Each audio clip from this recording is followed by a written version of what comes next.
নিজে নিজেই তৈরি করে নিন খুব সুন্দর এবং সহজভাবে পাসপোর্ট সাইজ ছবি। পাশাপাশি আপনার পরিধানকৃত কাপড়কেও চেঞ্জ করতে পারবেন খুব সহজে এবং ছবির ব্যাকগ্রাউন্ড চেঞ্জ হবে খুব সুন্দরভাবে খুব সহজে।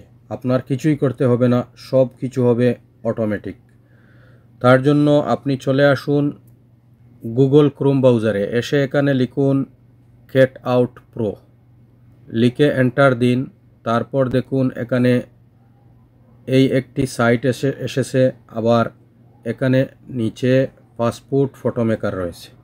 আপনি এই পাসপোর্ট ফটো মেকারে ক্লিক করুন। তারপর দেখুন এখানে এসেছে আপলোড ইমেজ। আপনি যে ছবিকে পাসপোর্ট সাইজে রূপান্তরিত করতে চাচ্ছেন সেই ছবিটিকে এখানে আপলোড দিতে হবে। তাই আপলোড ইমেজে ক্লিক করুন। আমি এখান থেকে এই ছবিটি লোড দিলাম। ছবিটি লোড হচ্ছে, ছবি লোড হয়ে গেছে। এখন দেখুন এখানে লেখা রয়েছে পাসপোর্ট সাইজ, এখানে চেঞ্জ করার প্রয়োজন নেই। এখানে আছে কালার চেঞ্জ করার অপশন এবং তার পাশেই আছে কাপড় চেঞ্জ করার অপশন। আপনি কালার চেঞ্জ করতে এখানে ক্লিক করুন। এই দেখুন আপনার ব্যাকগ্রাউন্ডে যে কালার প্রয়োজন আপনি তা সেট করতে পারবেন খুব সহজে। কোনো কাজ করার প্রয়োজন নেই, শুধু কালার যা প্রয়োজন সেই কালারের মধ্যে আপনি ক্লিক করুন। এখন ধরুন আমি এই ব্লু কালারটি সিলেক্ট করলাম। তারপর আমার প্রয়োজন কাপড় চেঞ্জ করতে হবে। এর পাশেই দেখুন এখানে রয়েছে এই বাটন, এখানে ক্লিক করুন।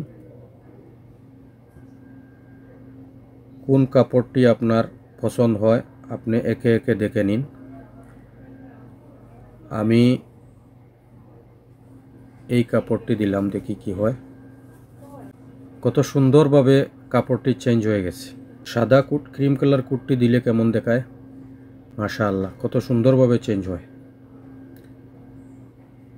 এক এক করে আপনি দেখে নিতে পারেন কোন কাপড়টি সুন্দর মানায়। আরেকটি কাপড় চেঞ্জ করে দেখি এই শার্টটি কেমন দেখায়।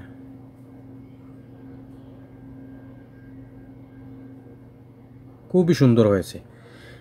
এখন আপনার কালার চেঞ্জ হয়ে গেলে এবং কাপড়টিও চেঞ্জ করতে চাইলে চেঞ্জ হয়ে গেলে এখানে রয়েছে ডান বাটন, এখানে ক্লিক করুন, ডান।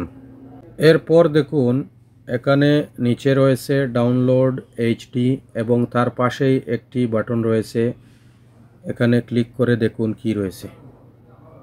এখানে পিএনজি এবং জেপিজি, আমরা জেপিজি প্রয়োজন তাই জেপিজিতে সিলেক্ট থাকলেই ভালো। এরপর ডাউনলোডে ক্লিক করুন।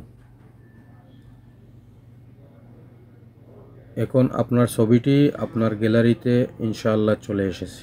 এই দেখুন আপনার গ্যালারি, কি সুন্দর ছবিটি গ্যালারিতে চলে এসেছে। ধন্যবাদ সবাইকে।